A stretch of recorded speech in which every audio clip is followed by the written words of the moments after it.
Just hit the record button, so we will officially get started here. Hi guys, I think most of you probably know me. I'm Zach Cintron, I'm one of the sports directors, and I'm joined by Ryan Kelchner, one of our other sports directors, Melissa Anger, who is another sports director who's currently on the road coming back from a practice. Steve Bennett is with us tonight as well, and so is Mike Sarnowski. We are going to take a little bit of your time tonight to work through and talk through the virtual training guides that we are starting to release for sports. Currently, we have released for cycling, golf, and flag football, and then the rest of the fall sports are on their way. But we wanted to do a little bit of a walkthrough of kind of what our thought process is behind and what resources are in there, and then field any questions that you guys may have for the evening based on those guides. So we will get rolling here, and I'm going to start by going into our PowerPoint here.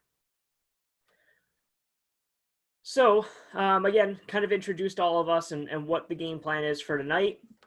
The agenda, again, we're going to talk about the purpose of the virtual training guides. They were developed by the sports management teams for Special Olympics Maryland.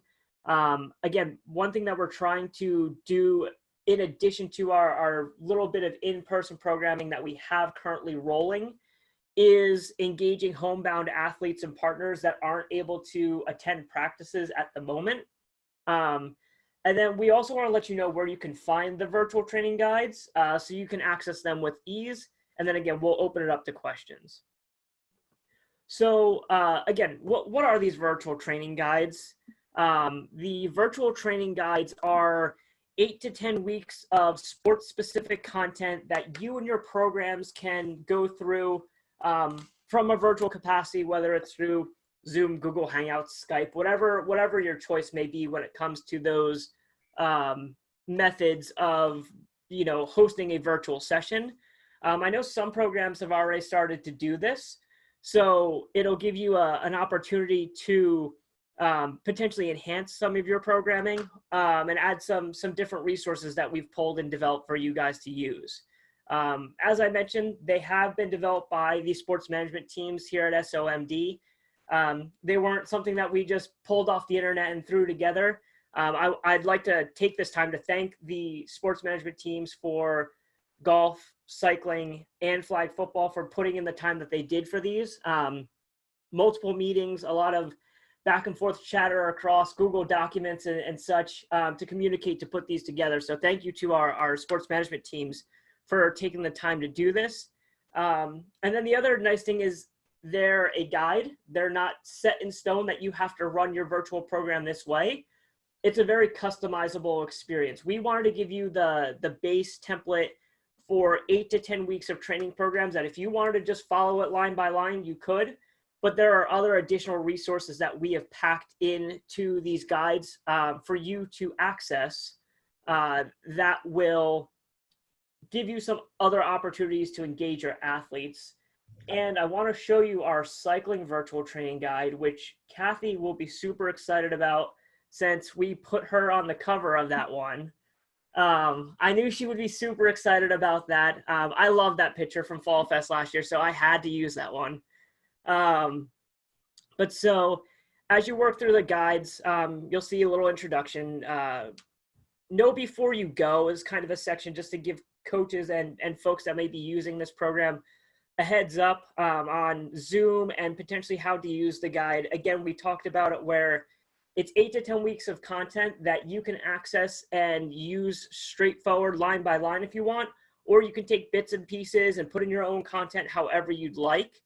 One thing we will say is that for the guides, not everything is 100% laid out and explained word by word, line by line for you guys. So with a lot of the content in the guides, you may have to, watch the video and or show the activity and be prepared to demonstrate and elaborate with your athletes. Be ready to have a conversation with your athletes and check for knowledge and ask questions about what they just learned or how they do what they're doing when it comes to whatever skill you're working on that week. Most of you have gone through CSOA, I believe, so this sheet will seem familiar. This is the template for planning a training session. So we put this in here, and this is essentially how we built this guide, was off of this template.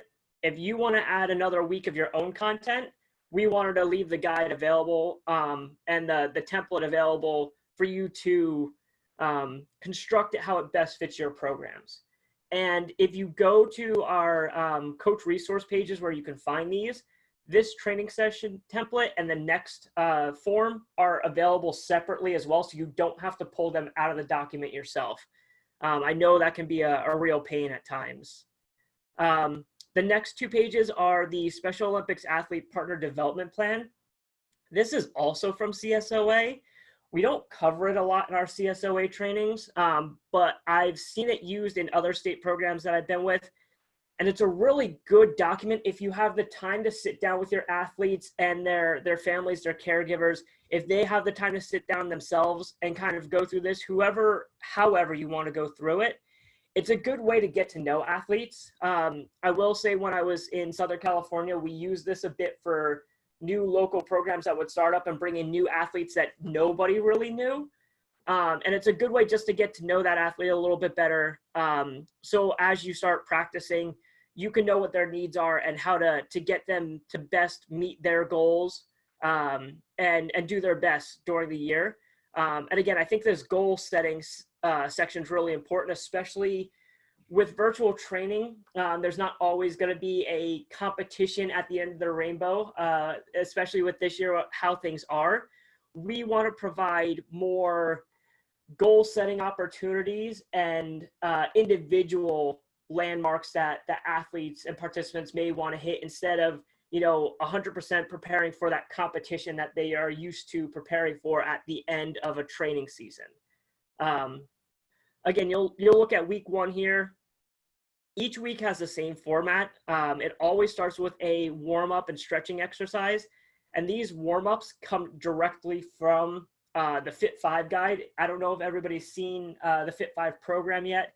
There's a full guide, which we have a link to in this guide here, but we pulled a few exercises out of each week. And the nice thing about the FitFive guide is there's a whole nother set within the FitFive guide of these exercises on cards. And it shows how to do each exercise. So if you have athletes that are if they're trying to join virtual training, say they don't have a cell phone or a computer to access Zoom or however you're hosting it, you could still get them involved using the FitFive cards that show the exercises. And hey, week 1, we're doing these exercises, be prepared to do these exercises with us as well, even though you might not be able to join us on the Zoom. It's a really nice resource that gives you a visual and a physical copy that you can give to athletes as well.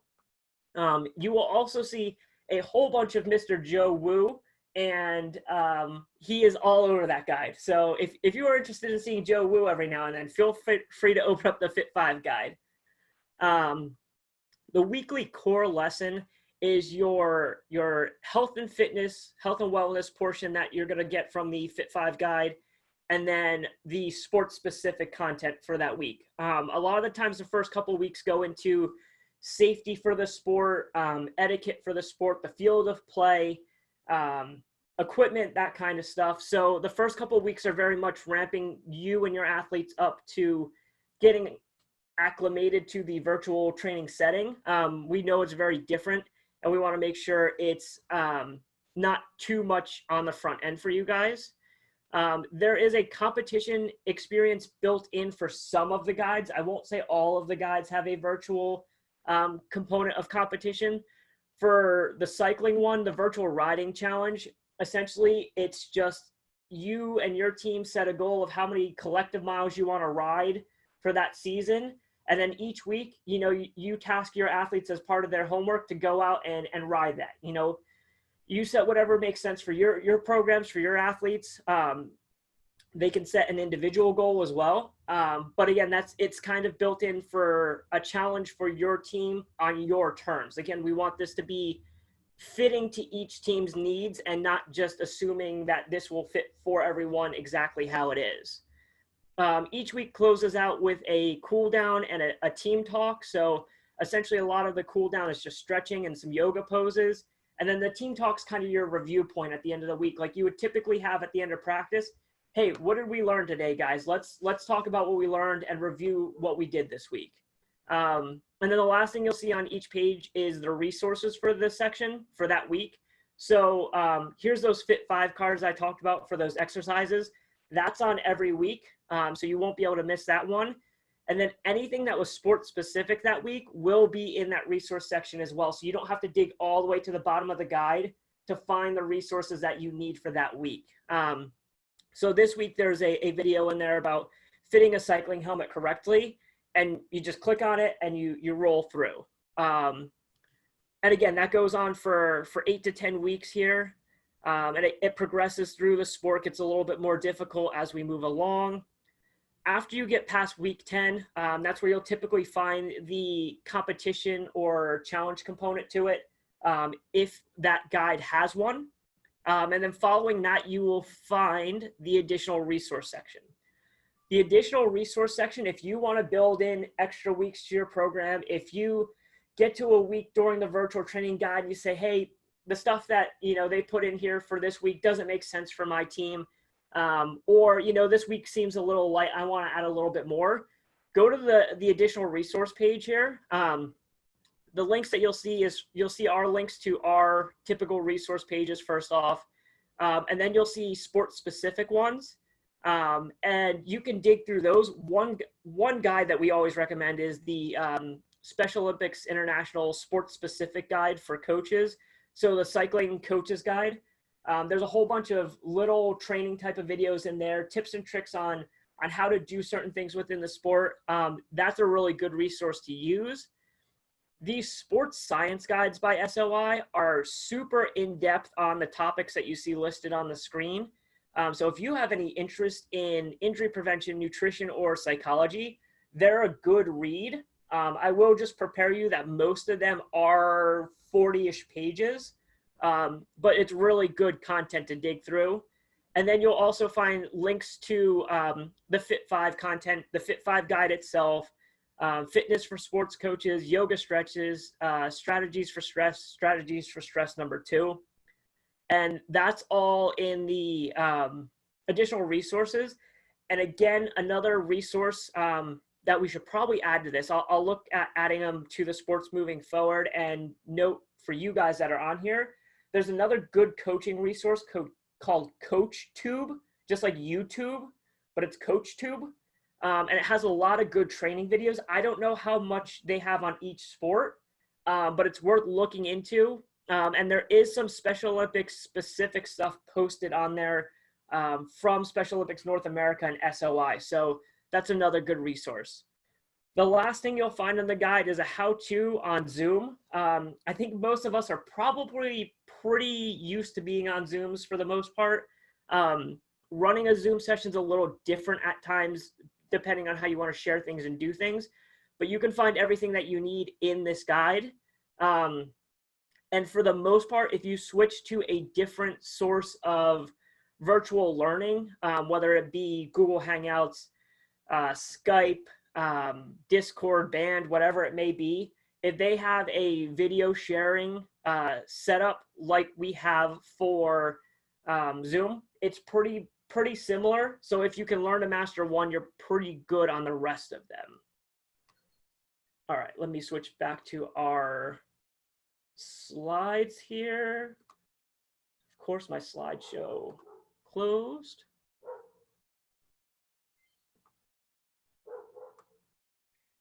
All right, so we talked about what the guides are. Really quickly, again, FitFive inclusion. We wanted to incorporate FitFive into these guides. FitFive is a really good health, wellness, and fitness resource. So again, dig into that guide when you get the chance as a coach. I will say, if you take the Principles of Coaching Advanced Coaches Training, we do talk a little chunk about FitFive and incorporating fitness, health, wellness, and nutrition into your typical practices anyway. So this might be something good to dive into for coaches now. So when everybody does get back to full in-person practices, it might be something worth still incorporating into those practices. So really quickly, we're going to talk about and kind of show some numbers about athletes that we're currently engaging. As of, I think Mike pulled these numbers on Tuesday or Wednesday, we have 181 athletes participating in in-person trainings for cycling, flag football, golf. In 2009, we had 576 athletes participating in all these same sports.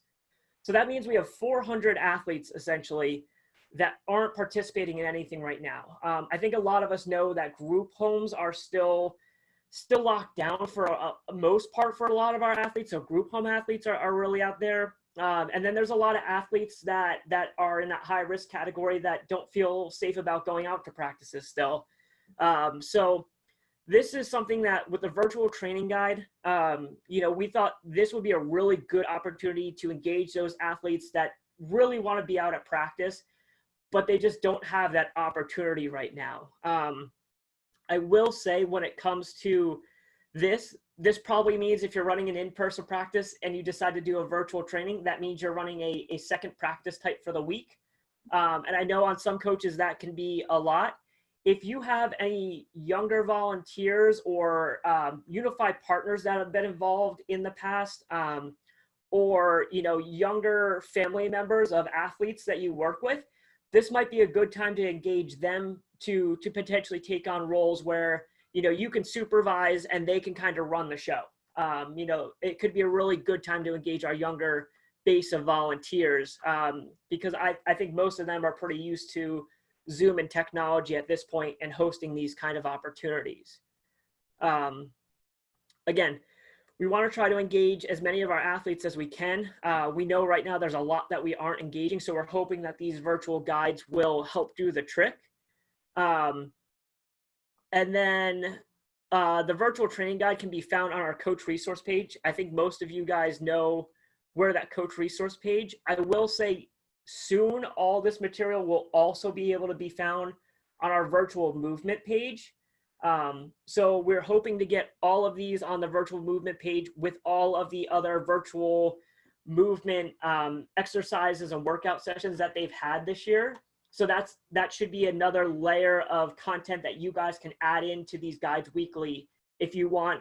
There should be plenty of resources on that location as well. And I've mentioned it a couple times. You don't have to use Zoom to host these virtual trainings. We tend to just be in Zoom mode. I will admit that's because we have paid accounts that we use and we don't have the time limit.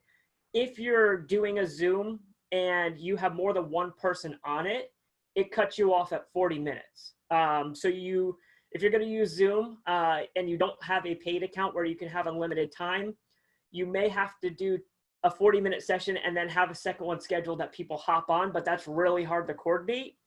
I've talked to some coaches and their game plan is to use Google Hangouts instead. Google Hangouts doesn't have as many features as Zoom has, but it has no time limit to it. You can still share your screen. You can still share videos. You can still see everyone. You can do the main things that you need to do. It just doesn't have some of the advanced features, and it's not as secure as Zoom has made. Zoom at this point, everybody that needs to be invited and have a password and a meeting ID to get into everything. Google Hangouts does not have that built in right now. So if you want a longer session, Google Hangouts is probably the way to go, but it's less secure. If you have a paid Zoom account, go that route. Paid Zoom has done wonders for us so far.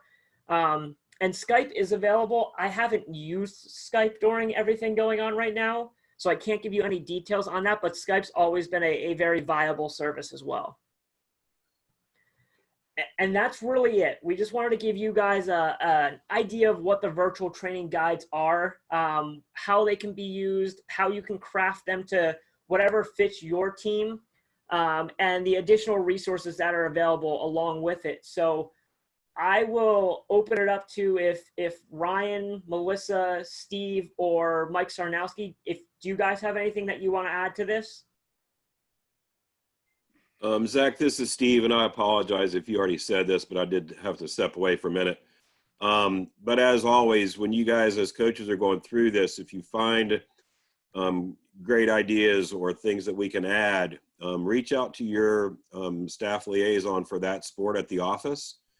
We can always add that stuff in there, put addendums to the virtual training guides and say, these are lessons learned. These are new tips of the trade. These are things that coaches have found successful or some challenges. And then we can open that up for coaches on, to help you through some of those situations. But just wanted to make that point as well. Thank you, Zach. Cool. Thanks, Steve. Yeah, I mean, again, I think our SMTs did an outstanding job crafting these, but again, not all of us know the definitive answer on every little training point and what works for your athletes and activities that you may find and come up with. So like Steve said, if you find anything good that really works for your team, please feel free to share it with the sports directors. We'd love to add anything else that we can to these and build these guides out and continue to make them grow. Ryan, Anger, do you have anything to add for your sports specifically? Hey, it's Anger. Football is a little harder because you can't throw to anyone right now with the indirect contact while in phase one. But I think the team did a really great job of kind of trying to get around that, using targets and stuff like that. But if you have any questions about it, please let me know. And if you want to use football and use it as a first year type conditioning to kind of get moving and get a football program started, if you don't have one already, please let me know. And I'm more than happy to answer any questions. And I know the management team would be more than happy to answer anything as well.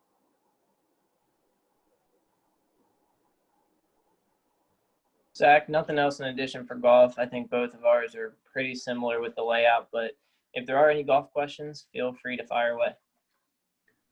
All right, to my coaches that are joining us tonight, do you guys have any questions? I don't know if this is the first time you guys are seeing this or if you've happened to come across this on the coach resource page. Is there any questions that you guys have off the top of your head? No? I'm seeing a lot of head shaking. Shelley? And again, I think this was probably mentioned earlier, but as you think of any questions right now, the main thing is these guides are here for your use.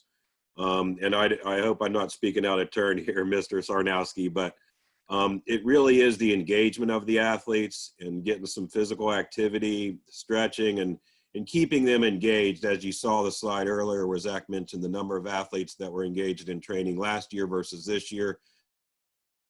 And again, if you look at that number, just with these couple sports, you can think of all the other sports that will be upcoming or have already passed, that the athletes are just needing that engagement and that support. And again, just the social activity as well as the fitness. I know I've been locked down in my house since March as well. So just having that engagement, letting them know that you're there for them.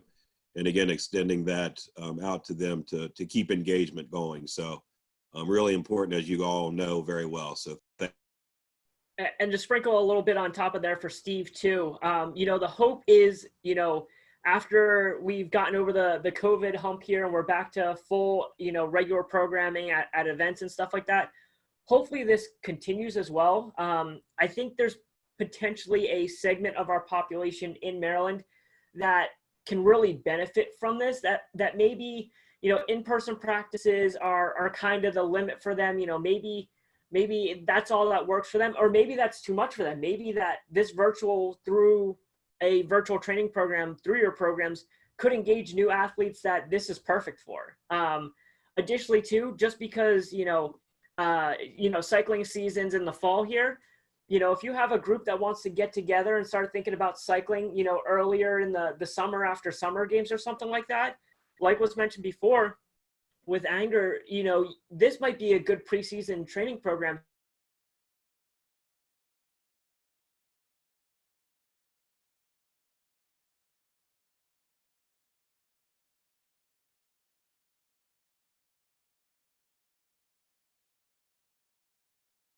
Well past our current situation and into the future.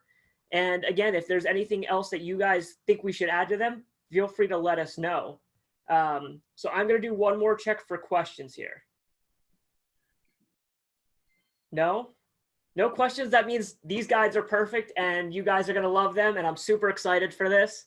But again, if you guys need to reach out to any of us, Melissa, myself, and Ryan are available whenever you guys have a question or whatever. Feel free to reach out to our emails. And again, we are working on getting the rest of the fall sports out, which means the next ones coming should be some order of soccer, bowling, long distance running, powerlifting, and tennis. I don't think I missed anything there, but those should be the next ones coming down the pipeline. So be on the lookout for those. Again, check our coach resource page. And if you're on the virtual movement website, please check on there as well. And then other than that, thank you guys for hopping on. Thank you guys additionally for all you guys are doing in these crazy times, getting in-person programming up and running, looking at all the extra options that we have on the board with virtual and other opportunities and stuff. And again, just thank you for being there for our athletes and our other coaches and the rest of your programs. Without you guys, none of this happens. And even more so now, I know we're asking some extra things of you guys, and you guys have stepped up and been absolutely awesome. So we greatly appreciate it. And I will hang tight. If anybody has any questions, feel free to hang on and ask. If not, you can all enjoy the rest of your night, and we will send a follow-up email with the link to this as a recording for people that might have missed it. So if not, have a great night, and we will all see you soon.